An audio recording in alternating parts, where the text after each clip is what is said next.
what I really see, what the common denominator is, this relentless pressure, this pressure to perform, whether it's performing in their craft or whether it's performing in a relationship or it's performing in school or performing at work. There's this relentless pressure to perform. And so to me, polyvagal theory provides us with this understanding and this framework of how we can relate to that pressure that we're actually feeling.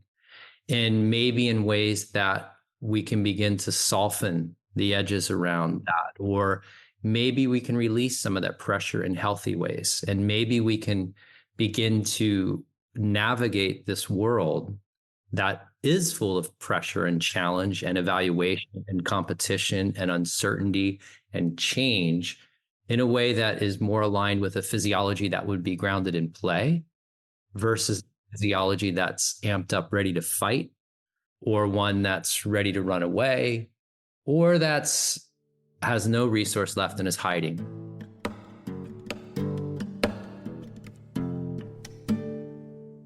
Hello and welcome. As always, I'm Abbie. This is Stories Lived, Stories Told, and today I invite you to join me in conversation with Allison as we take a communication perspective on polyvagal theory. To take a communication perspective is to consider what we're making and how we're making it through our communication practices.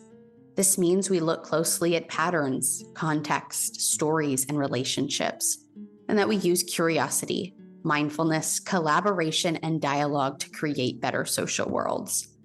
Whether the topic of today's conversation is familiar to you or not, the hope is that using a communication perspective will reveal new ways of seeing and being. At the top of our episode, you heard our conversation partner today, Allison. Michael is the developer of the Play Zone, a unique application of polyvagal theory to optimize health, resilience, and performance. He's a contributing author for Psychology Today. Michael is an educational partner with the Polyvagal Institute, a polyvagal performance consultant for high-profile organizations, executives, coaches, teams, athletes, and creatives. And he also provides a variety of courses and polyvagal-informed certificate programs. So similarly to how I am steeped in CMM, Michael is very much steeped in polyvagal theory, which is what we're going to talk about today. This is the second conversation in our series about showing up. As I shared in our first conversation with Aminata, the question at the heart of these episodes is how are we showing up to each other? But also another good question to be asking along with that is how are we showing up to ourselves? And today we're going to explore both of these. And in our conversation today, Michael will provide some tools that are going to help us to think about how we think about these questions and hopefully offer us an ability to relate to them in a healthier way. So as I mentioned, Michael's approach is informed by polyvagal theory, which Michael will talk more about, but for some brief context, polyvagal theory was created by Dr. Stephen Porges, and the theory emphasizes the role the autonomic nervous system, especially the vagus nerve, plays in regulating our health and behavior. The Polyvagal Institute has a lot of great resources for diving deeper into this theory, so I've included links to their work in the show notes if you want to learn more after this conversation. Let's begin with Michael.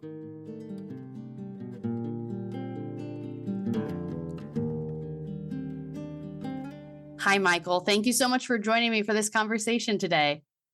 Thank you for welcoming me. I'm looking forward to where we go, how it plays out. Yeah, really looking forward to co-creating something meaningful in the time we have together today. To start, tell us about yourself. Who are you and how do you see yourself? And maybe start off with some stories. That's such a big part of what I do on this podcast. And talking about communication is talking about stories. So I really like to center around that. If you can share some stories that help us understand a little bit about who you are. Well, I am Allison, and the reason I was introduced to you was based on polyvagal theory. And I found out about polyvagal theory maybe 7 or 8 years ago. And it really helped encapsulate my entire history of growing up, navigating some tremendous challenges to my own body, my own physiology. And it helped to really articulate and explain what I was doing intuitively in order to heal, in order to grow. And at the time, too, I was owning and operating a fitness and wellness center here in Santa Barbara that I've had for 25 years that I actually just sold about 3 months ago. Wow. So in this really wonderful phase of life where I get to explore and really apply polyvagal theory into a lot of different disciplines and ways, and this freedom. And the word freedom to me is really when you're asking me kind of where I am in a story, what I'm actually trying to do in my life at this point is to apply the principles grounded in polyvagal theory and my unique application that I call the play zone, which we can talk more about, into freedom from the pressure. So what I experienced in my own life and what I do a lot of work with high-level athletes or performers. Often they're in college or professional.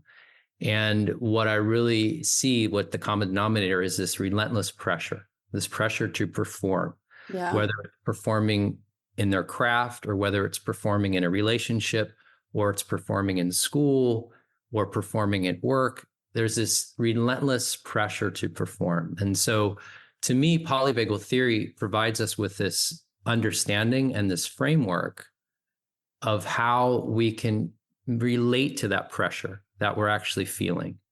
And maybe in ways that we can begin to soften the edges around that, or maybe we can release some of that pressure in healthy ways. And maybe we can begin to navigate this world that is full of pressure and challenge and evaluation and competition and uncertainty and change in a way that is more aligned with a physiology that would be grounded in play versus physiology that's amped up, ready to fight, or one that's ready to run away, or that's has no resource left and is hiding or withdrawing. And so that's my story of where I am today as I'm on this quest really to share the concepts embedded in polyvagal theory in a way that actually makes sense and that are applicable into releasing this pressure and freeing up this word freedom and freeing up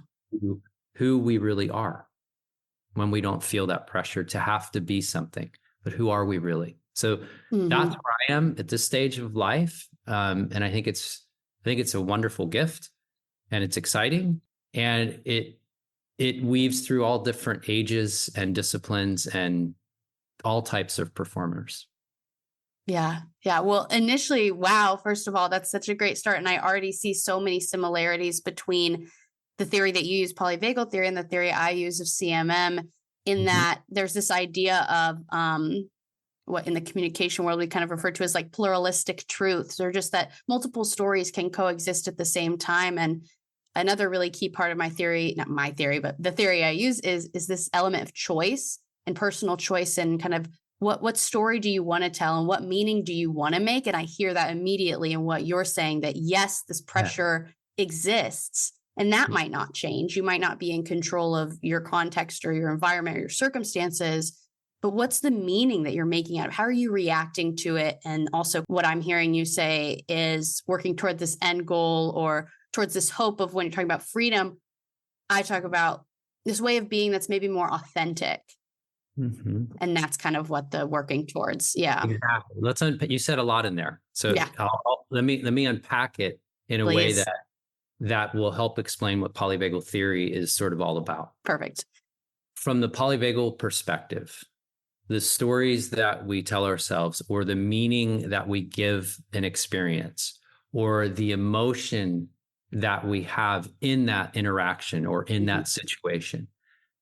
From a polyvagal perspective, that is emerging out of the physiological platform, the state that we're in. So the brainstem and these very primitive networks are surveying the scene, right? Reading all of the cues internally, externally, and relationally, and making very interpretive, reflexive, beneath conscious awareness shifts that trigger a change in the internal environment.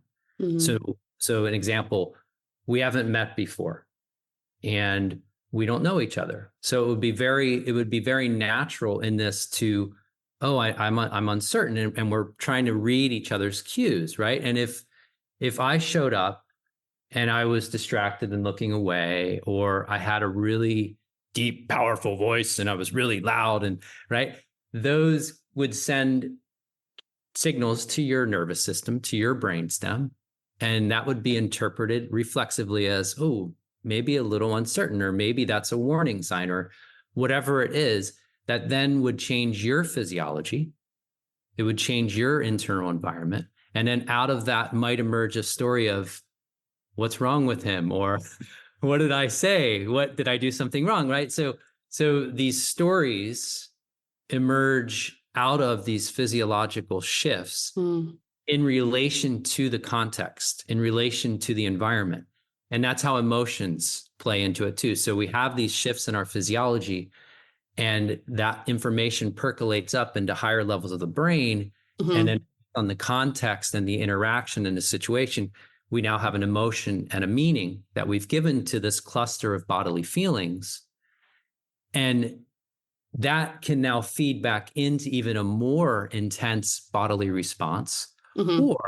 Or what you were saying, that choice, we can notice this playing out, and we may have an opportunity now to interrupt that meaning that would feed back into more of a dysregulated body. Yeah. And give ourselves agency into scripting a new narrative and changing the physiology. So they're very much entwined. Yeah. Yeah. And I see that my experience, and I've said this in so many podcasts, people will be tired of hearing me say it, but it comes up in like every conversation I have that's relevant, to say that my experience when I first learned about CMM, when I was first learning about any number of communication theories, there's a lot of really valuable ones out there. The experience was more of like a recognition than like, I've just been told something entirely new. Totally. It was, totally. I have experience. The only difference now is I have words for it. Yes. I imagine that's the same experience with polyvagal, where a lot of people can say, recognition immediately. I've been feeling this in my body the whole time, but I haven't known how to speak the language of my body really until you've given me these words, and then I can articulate what's going on. That's right. It aligns with our own experience. It aligns with our own intuition. It just simply makes sense, and exactly what you said. And that's how it was for me when I started reading about the theory. It was like, oh yes, obviously. Right. And that to me then was also, it was so obvious to me that this isn't just a recipe for healing. It's a recipe for well-being.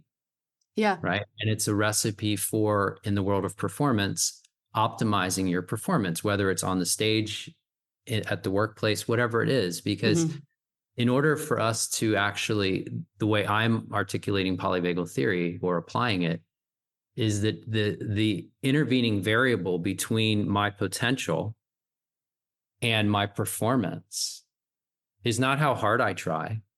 It's that physiological state. It's how safe and comfortable and connected my body feels in that moment when I'm trying to pull from my potential, when I'm trying to pull out my skill set or my knowledge, or when I'm trying to interact in a way that actually aligns with my heartfelt intentions. What it allows me to actually do that is if I'm grounded in a physiology that feels safe enough, that feels resourced enough. So that feeling is really representing how the autonomic nervous system is regulating the physiology, whether it's supporting our health and growth and recovery, or whether it's interrupting that to defend, to protect, to attack, or to hunker down. So to me, it just gives us such agency to go with that choice. It ties directly into what you were saying. Yeah, I love this. And I want to pause before I get too ahead of myself. Could you give us a little definition? Just, I don't want to, go over people's heads if they're not familiar with the theory already. What is your kind of, to someone who's never heard about it before, how do you explain polyvagal theory? So first off, let's just give credit to Dr. Stephen Porges, who is an amazing man and brilliant, but also he lives and breathes this. I know him very, very well, and he is an embodiment of the theory. So I just want to acknowledge that, because he really does live and walk the talk. It's beautiful. So we already touched on a really big component of it, and that is that how our physiology, well, let me step back, how we feel or how we don't feel. A lot of us live in bodies that are numb. Yeah. Okay. So how we feel or don't feel is reflecting something deeper. And it's reflecting how the physiology is being regulated autonomically beneath conscious control, beneath conscious awareness. Okay. So that's the first part, is how we feel actually reflects how the internal environment is being regulated by our nervous system. Now, why is that important? Because how that internal environment is being regulated, which now equals how we feel or don't feel, that influences essentially every aspect of how we experience the world, how we act, how we react, how we interact, what we think, the emotions we experience, and ultimately the behaviors that play out or the habits that we're drawn to. So that's the first key part, is that polyvagal theory explains the neurophysiology and the neuroanatomy specifically into the two branches of the vagus nerve and how they've changed through evolution and where they tie into the brainstem, and how all of that interplays more simplistically to say how that internal environment is being autonomically regulated influences how we perceive ourselves to be in this world. That's really important.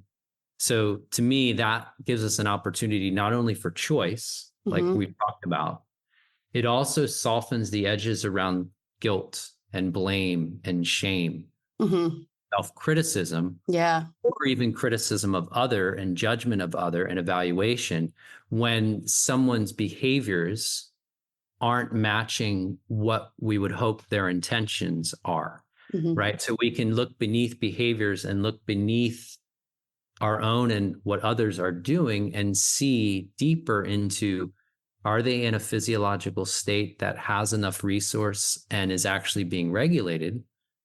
Or are they in a state of defense, a state of threat? And now they're behaving in ways for self-survival. So that is foundational to the theory. The other key part of the theory is that, different than our reptilian ancestors and most other non-mammalian species, we as social mammals have this gift that we can see, hear, and feel cues coming from each other and from our pets, right? Yeah. Of warmth and welcome and safety and connection. And that ability to see, hear, and feel, that has a direct impact on that internal environment. It actually links in the brainstem so that we can immediately, through social support and trusting and playful relationships, we can quickly shift into a state that feels more grounded, feels more okay. And then we can share that with others. So we can get into this reciprocal, synchronous, interactive relationship that feeds our nervous system, feeds our body with more and more safety and certainty and connection, and ultimately a sense of belonging, which is what we all need to feel in order to thrive in this world. So polyvagal theory, to me, articulates this physiological state, how that's being regulated by the vagal nerve, and how that creates this feedback loop. But that gets really complex. But it's just knowing our physiological state, our internal environment influences how we experience the world. And then we also, in addition to responding to uncertainty and threat, we have this unique capacity as social mammals to respond to features and cues coming back and forth of safety and connection through our facial expressions, through the tone of our voice, how we're breathing, our postures, our gestures, our body language, and how powerful that is, because it's turning on the neural mechanisms that actually simultaneously change the neural mechanisms and the neural regulation of our heart and our breathing and our overall internal environment. So those are the key pieces. Yeah, that's a really helpful place to start. One question I still have is that, so what's at the core of this theory is this kind of automatic subconscious process that's going on in our bodies that's maybe the part that we don't necessarily control. So knowing that that's at the core of the theory is I don't know if you'd call it the purpose of the theory, or kind of like, okay, well, where do we go from here? Is that, okay, once you have this knowledge, this language, an understanding around what is happening during that part that you can't control, then that sets you up to react to the things that are already going on in your body and get back to that choice that we're talking about. So it's kind of like, once you understand what's happening in this part that you can't control, then you can focus on the other things that you can control. Both. So the way I frame it is acknowledge and respect and recognize that this is playing out. Whether we notice it or not, whether we like it or not, we are having these reflexive shifts, changes in our internal environment based on our nervous system subconscious interpretation of the signals coming at us and between us and already internally, what's going on internally. So now respect and recognize that. And simply you can say, meet our body where it is. Or what I like to say too is align with our physiology. So let's just recognize that. Let's just be with that. Let's not try to change it. Let's not try to make it stop happening. Let's not try to pretend it's not happening. Right? So now we have this moment. This is happening. How can I align with that internal environment in a way that might realign my physiology to support my intentions? So what do I mean by that? So I step into this conversation and I notice that my heart's beating a little faster, or my breathing is a little more rapid. And if I started to speak, I notice that the tone of my voice is different than I would like. It's not broadcasting as much warmth and welcome. So in that moment, those are all reflective cues that my physiology in this experience, for whatever reason, is slightly off of where it might normally be when I feel my safest. So in that experience, now I have a moment to relate to that and go, okay, well, maybe I can just slow down my words and say a few more words before I take my next inhale, because I know that a longer exhale will begin to slow my heart rate. Okay.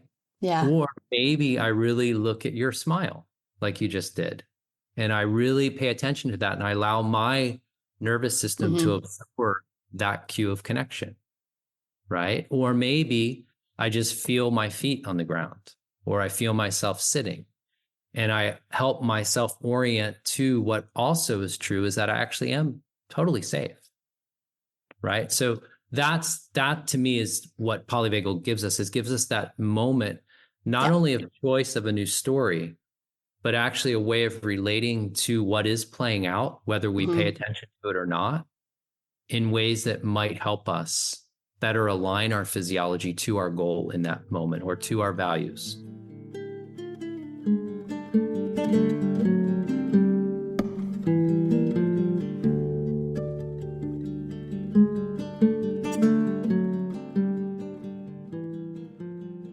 That makes a lot of sense. And it's starting to align with one way that I understand CMM, or some language that's been used beyond outside of what I've done around CMM, is to talk about it as offering us a perspective, offering us a set of practice, and offering us a goal.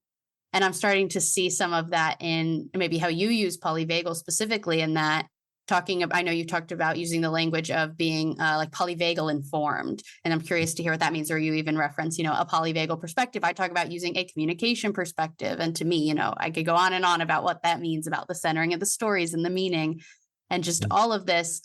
And then where my podcast comes in, and my hope is in this set of practices to say, okay, how do we take CMM parallel to the story I'm hearing from you? How do you take polyvagal from a theory to an actual practice that's not just this thing that exists in academia for people to hypothesize on and talk about, but how do we get it into our real actual lives, to the real actual people who, in my case, I think about the people that are doing the communicating, that are in the relationships, that are running the organizations, and in all these relationships and doing all this communicating that matters. How do you give it to them in a way that's accessible so it can be used, so it can turn into a practice And then for us, that goal at the end, the language that we use in CMM is talking about a better social world, which, you could define in many different ways.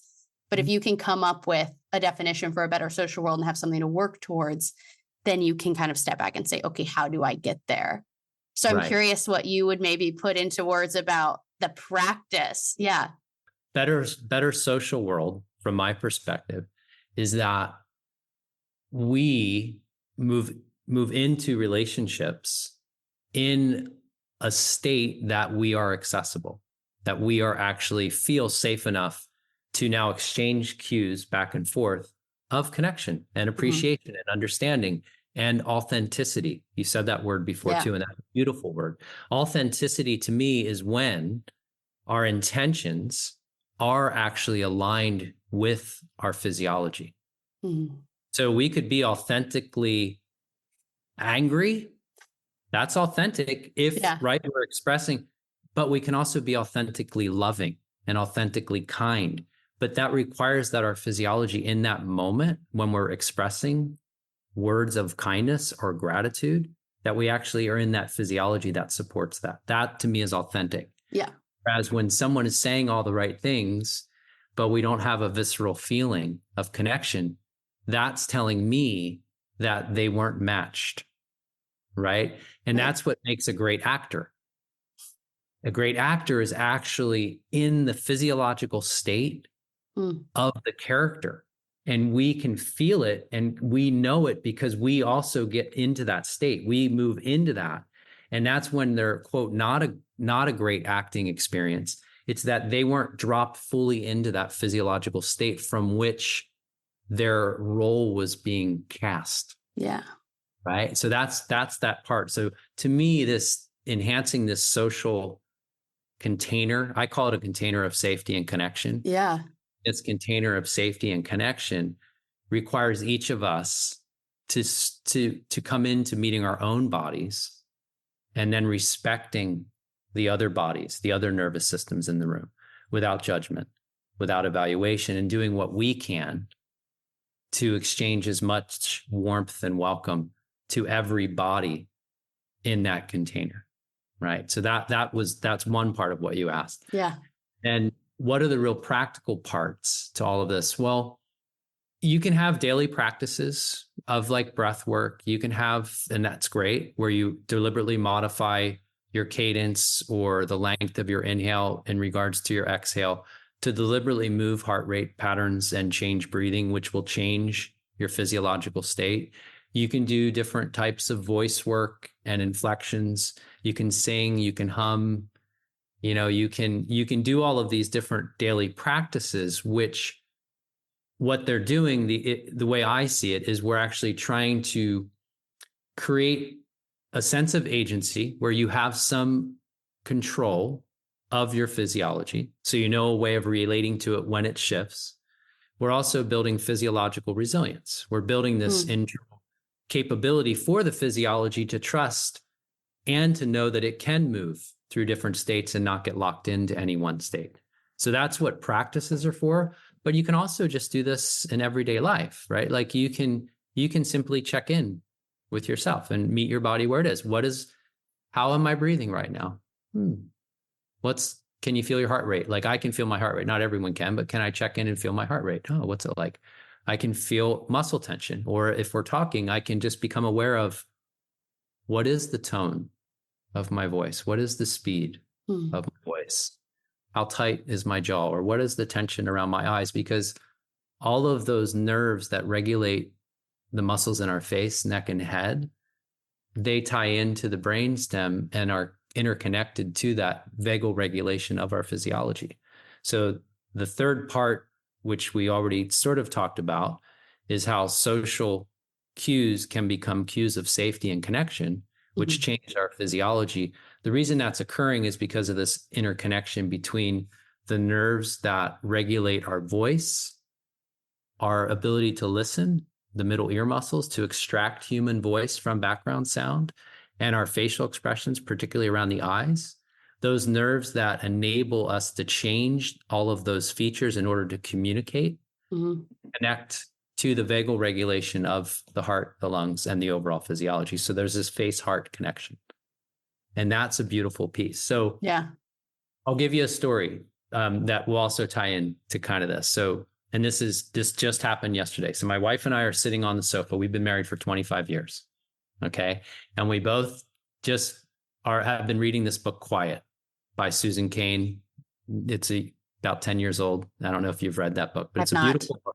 And it's really contrasting how our society values extroverts and sort of looks at introverts as just not as great leaders as extroverts, making the argument that actually there can be amazing leaders. Mm-hmm.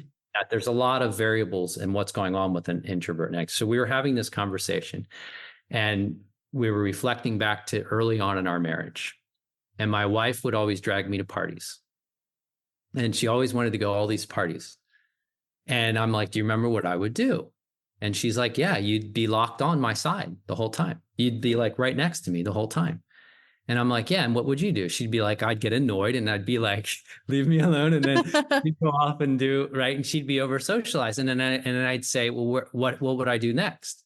She's like, well, then I'd often find you outside sitting like on a sofa or something, sitting outside somewhere by yourself.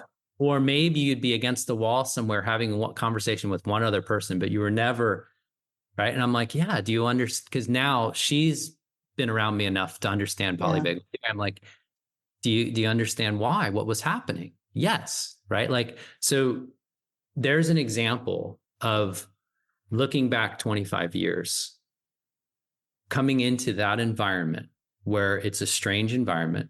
And I didn't often know most of these people. Mm-hmm. And so I don't have any familiar faces. There's a lot of noise. People are drinking and socializing. It's really loud. And there's just a lot of, from the subconscious surveillance system's perspective, there's a lot of uncertainty. There's a lot of unfamiliarity, unpredictability, a lot of background sound. And for my nervous system in that stage of my life, that was overwhelming. And so what did I do? I naturally wanted to stay with my partner, with something that my nervous system knew I could trust and could support me in that. And then when she would move herself away, right, I just found myself walking outside. And at the time, I wasn't aware of polyvagal theory. I was absolutely aware of how my body was feeling. Mm-hmm. And so I removed myself, which is one part of the equation, right? We can remove ourselves from those environments that are bombarding us, mm-hmm. that are beginning to overwhelm our capacity to be in that space. Or knowing what I know now, I don't have that experience, but even if I did, I could now use that as an exercise. I could actually go into that experience, feel and just be with the bodily responses that are reflexively occurring. And then I could try to use some of my tools. I could say, okay, can I take a really long exhale now? And what does that do? Does that slow me down? Does that make me feel, oh, no, not really. Oh, can I actually now just kind of scan the room and look for a smiling, welcoming face? Oh, that's cool. Okay. Yeah. Or can I do whatever, right? Like, mm-hmm. Can I actually hear the music that's playing? Can I look at, oh, there's a beautiful plant. Oh, look at that. So I can use what I call the habit of safety, which is a practice. Yeah. Day to day, moment to moment, wherever I go, I can find and feel and see and hear whatever is welcoming and reassuring and maybe calming, mm-hmm. to my physiology, to my nervous system, right? So I can look for those faces. I can look for parts in nature that I love. And if there's nothing available, I can use my imagination. I can bring in that perspective that you were talking about, right? I can pan out and look at it as, wow, this is a really cool neural exercise. Mm-hmm. Let's see how my body does. So there's all those different resources that I call the habit of safety. And all that means is wherever I go, wherever I am, I find, I feel, and absorb what is available to me that reassures my body, reassures with those really primitive survival networks that life is okay, that mm-hmm. I'm actually all right. So that's another way. So instead of setting up deliberate practices, everything in life is a practice. Mm-hmm. Yeah, that's such a great story. And what I'm hearing using my communication practice, my communication perspective to hear that story through is that, again, that value of what, just the value that's added, the way that the social world is transformed when you have the language offered through polyvagal theory, through a book like Quiet, to be able to say to your partner, to anyone in your life, this is what I experienced. This is what things mean to me. This is the story that I live. When you can communicate that to someone else, then I just think that is so amazingly helpful, because again, like that imagination can be such a great tool, and it can also maybe hold us back if we're not offering curiosity to other people or giving people the chance, or if we don't have the tools or the practice to say, what does that mean to you? Can you tell me what that means to you? Because I think we're experiencing it differently. And if you don't have that, then you're left to maybe that keeps us divided, keeps this, kind of polarization, or keeps it like us versus them, or it just highlights the differences. Well, I was going to say it highlights the differences more than the similarities, but that's not even it. It's that the differences exist in both situations, but how comfortable are you? How confident are you navigating those? And that takes me back to this idea, this concept of dialogue within a communication perspective being, distinctly different than just, talking about, oh, we're talking or we're in conversation, but to truly be in dialogue, meaning I am profoundly open to you and your ways of being and what you have to say and what stories you have lived. And at the same time, I hold firm in my own ways of being and what I know to be true for me. And there's peace in that because both can exist at the same time. And again, that curiosity is really, I think, what's at the core of it, rather than any kind of like defensiveness, maybe. Yeah, I agree. And I would add to that polyvagal theory would say that in order to have that capacity, there has to be just enough safety in the body, just enough safety, presence, just enough functionally, just enough of this ventral vagal slowing the heart rate, just enough containing the breathing, just enough maintaining that internal environment, just enough that you're not in an all-out fight or an all-out defensive physiology. Because once that gets going, then it's almost off the table for being able to have choice or being able to have that dialogue. So that's why it's also helpful, because there are going to still be those moments. We are human, right? So that both for ourselves and our partners or any relationship, when that occurs, because it will, maybe in that moment, as the one who might be losing it, we can still see and hear what's actually happening and feel that maybe we can interrupt ourselves before we say something that's really hurtful. Right? Or if it happens the other way around, we can not necessarily say, oh, that was their intention and they're flawed in their character. And we can say, wow, they were really losing it on the inside. Like their physiology and their nervous system thought this was really, really dangerous. And it was doing everything it could to protect. Right. So to me, it helps soften that around both ourselves and others.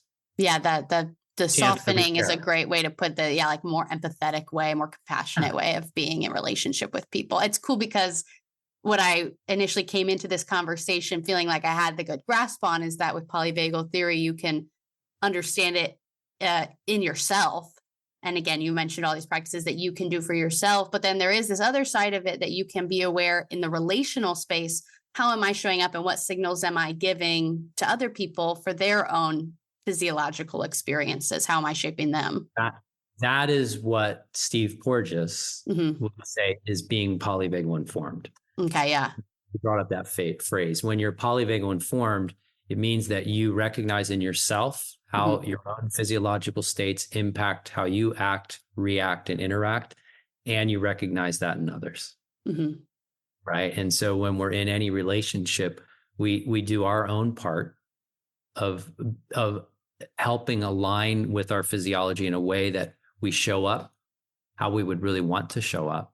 And then we appreciate and respect the other's bodily reactions in the state that they're in. Right. And then And we navigate that together as best we can, and so to me, that's what being polyvagal informed is. And then we can start to, I think another key thing to talk about here, which would be interesting. I don't know where it'll go, but to me, that's what healing. So healing or growth or expanding our resilience or our capacity to perform, and I mean perform outside of just on stage, I mean in life, like whatever, back to that pressure to perform. The way that we help increase our capacity for that in the face of more and more challenge combines what you were talking about and what I've been talking about. It combines the two pieces, the story and the state. It combines the meaning and the physiology. So what we do is we can do it in those interactions, or we can do it in interactions that just create the physiological states that would occur in that interaction. Okay. So an example, someone who does public speaking and they go and they stand up on stage and they get up on stage and they can't use their voice. It's all squeaky, or their hands are just perspiring and they're swallowing. And there's just so much going on. And then what happens is they have a memory of that experience. And so now the next time they go on stage, even before they get on, in anticipation, their body starts preparing for that mobilizing, because I'm now being observed by all these people. And now I also have an association from a prior experience. And so now it gets even amped up more. And so you can see a trajectory moving in one direction where a physiology and the narrative becomes, I can't public speak, or I'm never going to do this again. Right. Or you can now have a different experience where, okay, that's what happened. So now I'm going to actually simulate that same physiology. I might do it in a cold shower. I might do it in some other environment. I might go karaoke. I don't know. It doesn't matter. Yeah. What I'm getting at is you can get the physiology moving in the same direction that it was in that public speaking environment, and begin to help the body be able to move in and out of that, and then come back to calm and ease, and in and out and in and out. So you're building this physiological flexibility, which is what resilience is. And it doesn't even have to be in that same context. And then as you build that capacity, then you start bringing it into simulations that are closer and closer to that context. But now you have resource. And now you have a physiology that actually trusts that it can move through these different states, which in real life means I can feel unsafe, and then I can feel safe, and then I can feel unsafe and safe and unsafe and safe, and I can move in and out. And that to me is the progression. So healing to me, or growth, or optimizing performance is metaphorically, it's trusting that it's safe to feel. Then it's trusting that it's safe to feel safe. Then it's trusting that it's safe to feel safe in connection with another. And then it's trusting that it's safe to feel unsafe, then safe again, then unsafe, then safe again. And basically to feel whatever it is we're feeling. Because we trust that whatever it is we're feeling, which means whatever our physiology is experiencing, we can be with, and we can navigate back into enough safety at some point.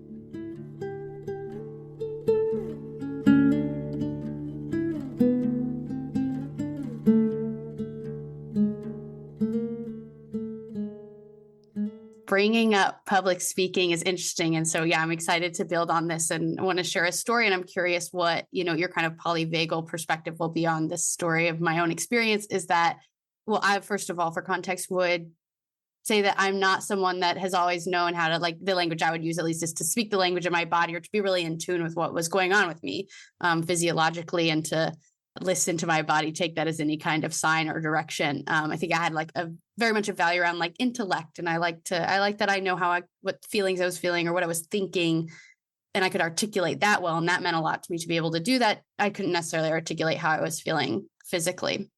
There was a disconnect there. I did competitive speaking. Like, I was on the speech team all through high school and college, and I loved it. And I was so anxious every single time. It was great. And I had such a great experience.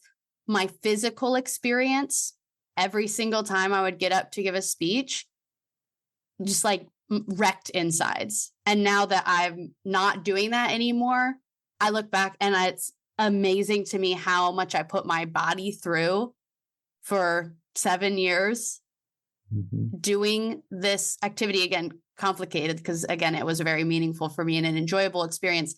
But there was that anxiousness around public speaking, which is, I know, such a big thing for a lot of people. And for me, my own experience, I think back to, it was like sophomore year that I joined the team, sophomore year of high school. And I couldn't tell you what possessed me to join the team, because I had not exhibited any kind of inclination toward public speaking before. I was very quiet. But then I think I kind of like found success with it. And so that encouraged me onward. And that was kind of the motivation to maybe kind of like power through this. Like, okay, my physical experience of this is not fun. I like wouldn't eat during those days. Honestly, like feel very kind of like unwell. But because my focus and where I lived was in my mental, in my head, it was like, well, okay, we're just going to like willpower through this. And so I'm curious, like, again, that feels like I would have had an entirely different experience if I had understood something like polyvagal theory. So I'm curious, like hearing that, what that makes you think of through your polyvagal lens. It makes me think of a lot. And the first thing is that experience that you were describing is very common in high level performers of any kind, whether it's in business, whether it's in sport, whether it's performing on stage, is they have that same visceral feeling and they grind through it and they push until they can't. Yeah. Right. Until they can't.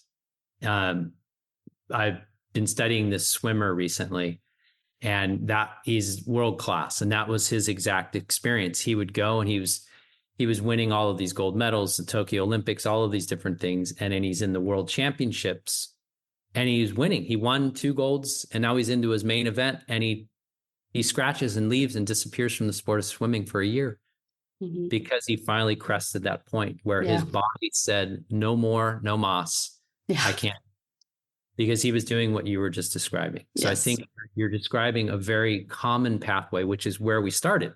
Yeah. That pressure. Yes. That relentless pressure. And so you were putting your body in that state of relentless pressure, but it sounds like it was only during those competitive moments of giving public speaking. Yeah, it was very like concentrated. Yeah. Right. And so for you, and I don't know how you were outside of that and in your life, but it almost sounds like that was when you would actually feel your body, even though it wasn't a good feeling. Yeah. It was actually a chance to feel and not just be in the head. Yeah. But what it did is, because it didn't feel so good, it actually locked you even more focused in your head, which was where you like to be. So in a way, it was creating the same experience of even more focus. Yeah. Don't be distracted by this. Be in here. Right. But at the same time, it was actually giving you a sense of feeling your body, which we're meant to. We're wired to have this connection. It gets interrupted by our culture, by our prior experiences, by all kinds of things that can disrupt it because it's uncomfortable. So to me, that was a chance for you to feel, but then to come out of that and channel and get really intense and focused, which is where you really like to be.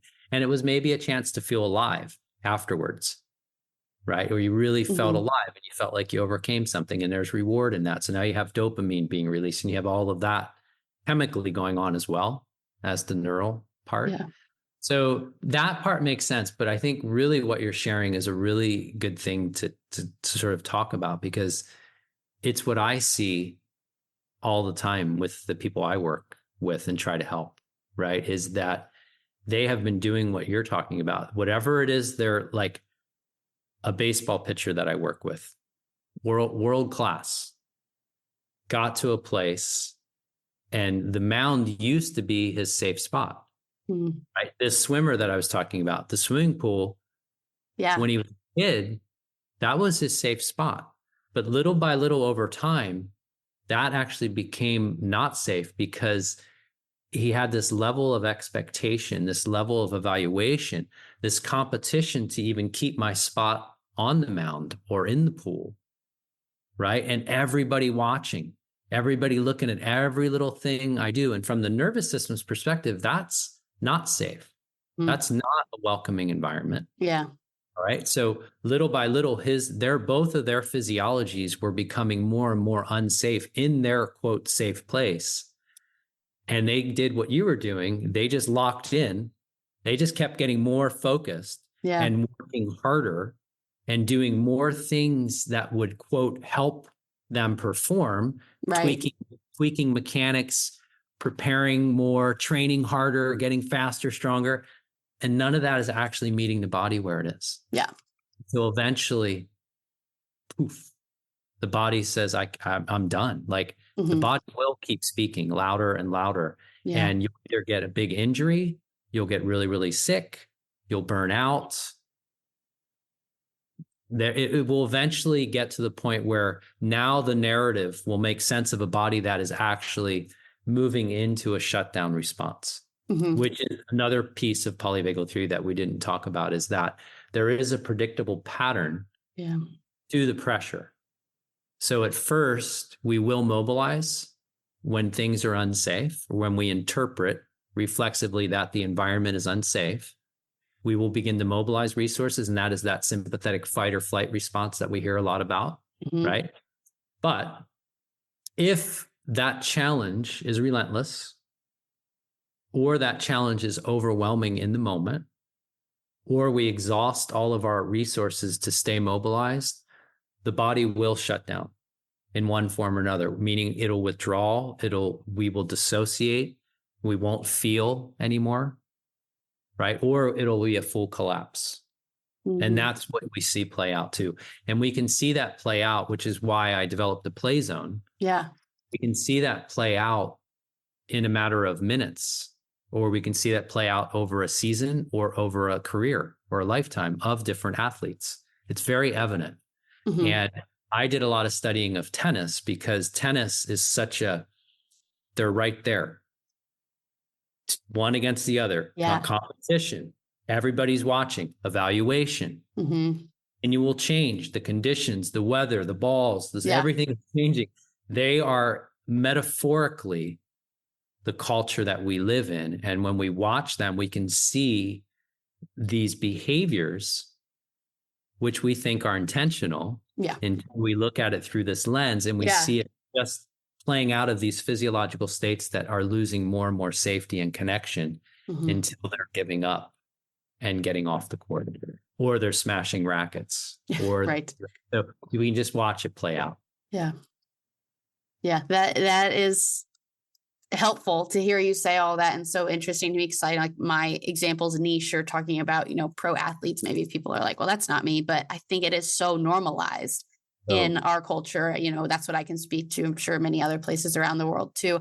People just like exist in a state of stress. And again, because they don't know how to speak the language of their body, or because we do kind of have this, I'm kind of relating it back to even this, like, gotta pull yourself up by your bootstraps, and you gotta, be self-sufficient. We have such a value around that it makes us just steamroll how we feel, just ignore it, put it out of our head. Like you said, what I was doing and what many other people have done is like, you can trick yourself for a time into thinking that you're performing and you're at the peak of your performance, because you are steamrolling what your body's telling you. You're ignoring what your body's telling you because you don't know how to interpret it. And then that will come to an end. And so correct me if I'm wrong, but what your work with the play zone is to say what you've been doing that you think is you performing at the top of your game is actually slowly destroying you. Here's what it looks like to truly perform in a way that is aligned and embodied with your physiology and your psychology. Yeah, I'll say it a little more gently. Sure. But I'm thinking what you're saying, in that there's a much more sustainable way. Yes. And actually, you're still not even playing to your potential when you're in fight, when it's all about dominating and showing the world that you are something. Yeah. That means you're not in a physiology that actually can support play. And the physiology that supports play, that it supports actually seeing this opportunity and the opponent as a collaborator in lifting your potential. Yeah. That's a different physiology. And you can get there. It doesn't have to be a war. It doesn't have to be, right? We've been conditioned to believe that. Yeah. And we're in these bodies that are pushed so hard that a lot of these bodies, because the training is so vigorous, they can't feel. Because if they felt, they wouldn't push through. So in a way, we train out the feeling. Yeah. And so that's why I say I do it more gently, Yes. because we can't throw everything out because they believe they got to where they are because of that grit and that discipline. What I'm saying is there's another metric and there's another way to optimize your resilience. And it's not just grit and determination. They're great. They're great. Yeah. And at the same time, they override meeting your body where it is at times. And they aren't necessarily the pathway into getting the physiology into a state that supports free play, that supports you freeing up versus being a little bit guarded, being a little offended, right? And that's a different physiology. So that's what the play zone is. That is what I love to teach. But the bigger picture is just what we're talking about, is it's not sport dependent. It isn't that. It's life. Yeah. And it's way bigger. And often when I work with male athletes, the first several months, it's talking about their sport, but not much longer. It goes into relationships. It's always about relationships, relationship with their coach, relationship with their teammates, relationship with someone they're dating, hanging. It comes into that because that's what we are. We are social mammals. And so this, for me, is the safe gateway in through those old paradigms to actually now start talking about what you were talking about, this social, creating these social containers that are actually acknowledging each other's reactions, their own physiological reactions, and finding ways to navigate that and show up authentic and accessible. So that's what it's really all about. Yeah. Without ever talking about it, it just goes into that. So for people who are, let's say, not a professional athlete, what are you really getting at? What's at the core of you talking about play as the center of your work, as opposed to being in what's most recognizable to me as an alternative is maybe that like fight or flight stress response? Yeah. Play means that you're actually in a physiology that feels safe enough, connected enough, and appreciates whatever it is you're in, what you're doing. It's not about, I have to beat you, I have to overwhelm you. You're still playing to win in a sport. That's okay. But it doesn't mean that you're grounded in a physiology that doesn't have enough, that is fearful, that is some reactive mode. So play is certainly at the heart of where I'm coming from.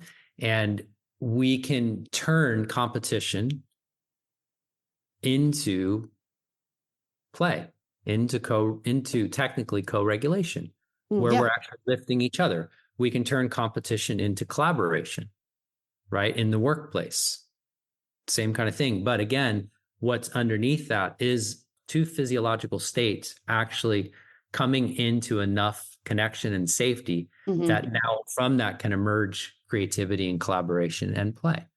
So that's how I look at it. And it's recognizing why, and those people who have become, quote, successful by fighting, by being really aggressive, it's recognizing when that doesn't work. It's also recognizing, was that really when you're at your best? Almost every time I ask someone, when you've been at your best, does it feel like you're fighting? I have yet to hear it. Yeah.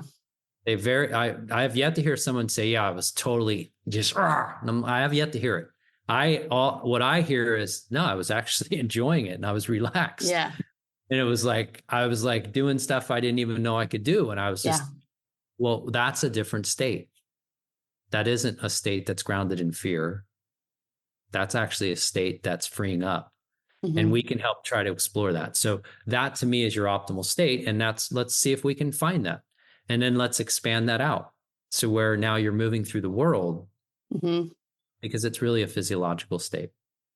Yeah. So to me, the play zone is way broader than sport or performance, but it really is a way to relate to that relentless pressure that where we started, where I think we are all facing, where for whatever reason, there's so many reasons why we would feel a pressure to have to perform in all of our various roles in order to make it in this world. Right. And so honestly, play feels so revolutionary because so of this, simple. like obsession of the hustle culture, the grind culture. Just how we've measured success traditionally. Feels so subversive. And you said one other thing that was really that I think we should flag. And you said how much the culture is focused on self-sufficiency, self-resourcing. And the way that we're talking about play is not self. Play requires another. Yeah.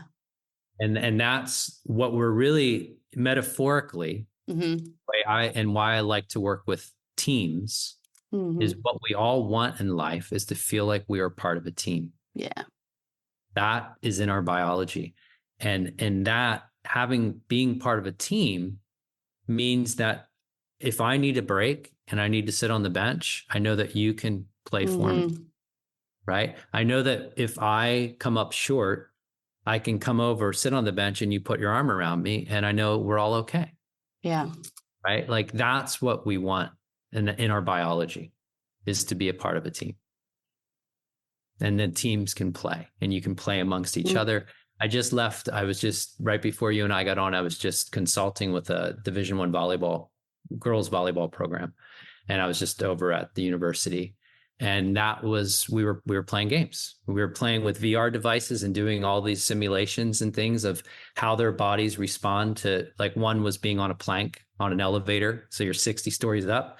How's your body responding? Oh, let's try, it's responding like that. Let's just have your teammate who you can't see, but she can talk to you. And now how does your body respond? So letting them understand and to actually feel powerful cues of support from a trusted teammate can shift immediately that physiological response that's playing out under pressure.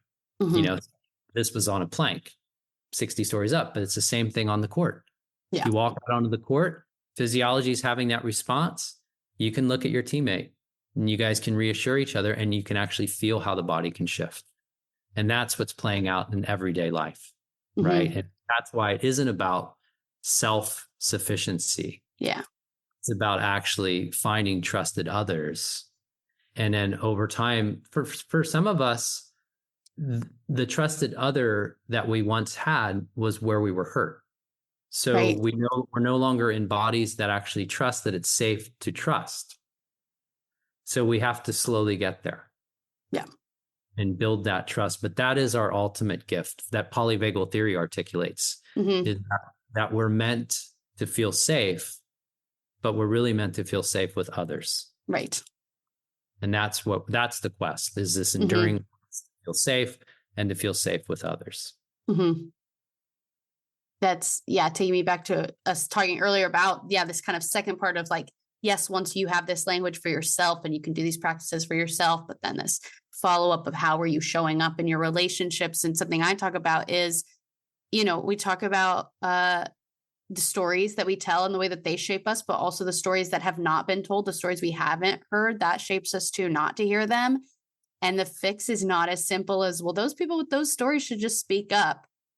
Because again, if they don't feel safe to do so in the context, so I just think it matters so much that, I talk about communication, but it's not just what you say or the person talking. You're the one doing the communicating. It is everybody is in the act of communicating in all the nonverbal things too, of course. But more specifically, what is that feeling and how are you, creating a space, again, in that like communication centric version of kind of the same thing you're saying. How are you creating a space that people feel that they can show up to authentically and feel safe to tell their story? You're saying, how are you creating a space where people feel safe enough to perform at their highest level and again, really reach that authenticity?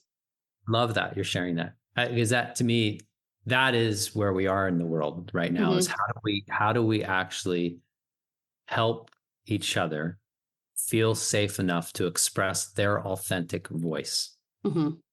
And I'm using voice literally, also metaphorically. Yeah. Right. So how do I help you feel safe enough to share your honest viewpoints, Mm-hmm.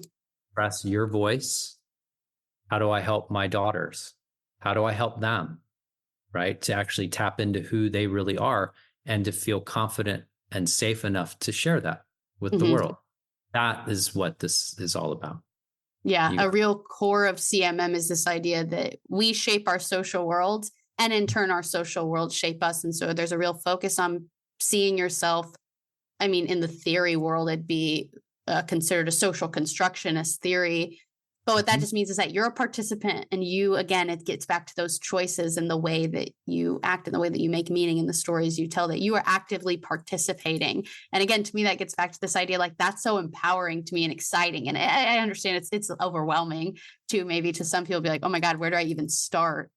But to me, again, these are all these steps towards that freedom that you talked about right at the beginning. I've before talked about like, oh, it feels so liberating to like have this language. So for you to say freedom, I immediately have a recognition or familiarity about that as well. And so, yeah, it's this, I'm showing up, and that matters how I show up, because it's shaping the social, it's shaping the other people around me, it's shaping their experiences, and also how they're showing up to me matters as well. And so if we can really come together and co-create something meaningful in the way that we're all acknowledging, not just what we're doing on the outside, but also what is going on inside of us as well. Beautiful. Yeah. Yeah. Well, Michael, I so appreciate your time today. As we wrap up, is there anything else you want to say that we didn't get to talk about? Any last words you want to leave us with about polyvagal theory or the play zone? I mean, I think we really covered, there's a lot in there. Yeah. And I guess the key takeaway is to really align with your own physiology as much as you can, moment to moment, whatever that means for you. Meet your body where it is. And if you can start integrating that simple practice of the habit of safety, that can really have a pretty big impact on where you are in your physiology. You know, it's not about having to sit and do a 20-minute practice. It's not about having to add more to your already very hectic lifestyle, like most of us have. It can be as simple as just having a level of awareness of how our bodies are continually adapting and shifting based on the environment or the interaction or even the foods that we've just eaten, right? All of that. And then how do we relate to that in a way that just might add a little more internal comfort, a little more sense of grounding and enoughness, so that then we can do what you were just articulating. We can show up in our vast number of roles, at least closer, more aligned with how we would like to show up. And when we fall short, which we will, I fall short, and this is what I do. Yeah. Yes. And no harm. I mean, there's less guilt. I know how to come back into enough safety so that I can repair, right? Repair, whatever that is. So to me, that's the key takeaway, is to just recognize and respect that is playing out beneath the surface in yourself and everyone that you're interacting with and everyone that you're watching on TV or the news or any of that. It's all playing out.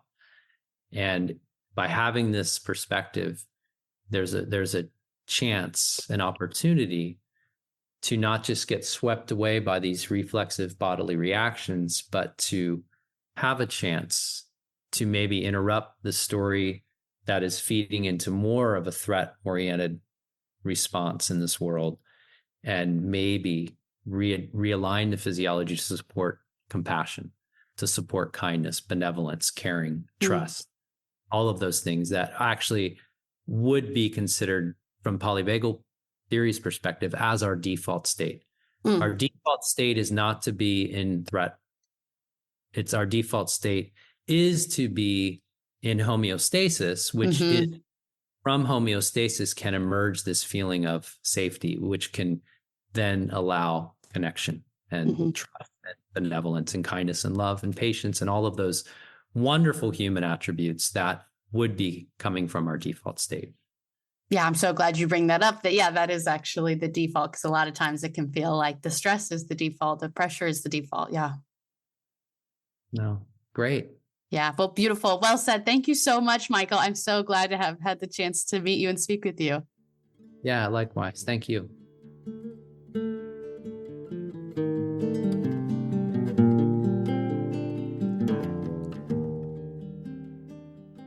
Okay, that is all for our conversation with Michael. At the end of each episode, I like to offer questions to reflect on. This acts as a next turn for us, so the conversation doesn't stop just because the episode does. Today, the questions I would have you think about are: what is going on with your physiological self right now? What do you need to do to slow down, get quiet enough to pay attention to this?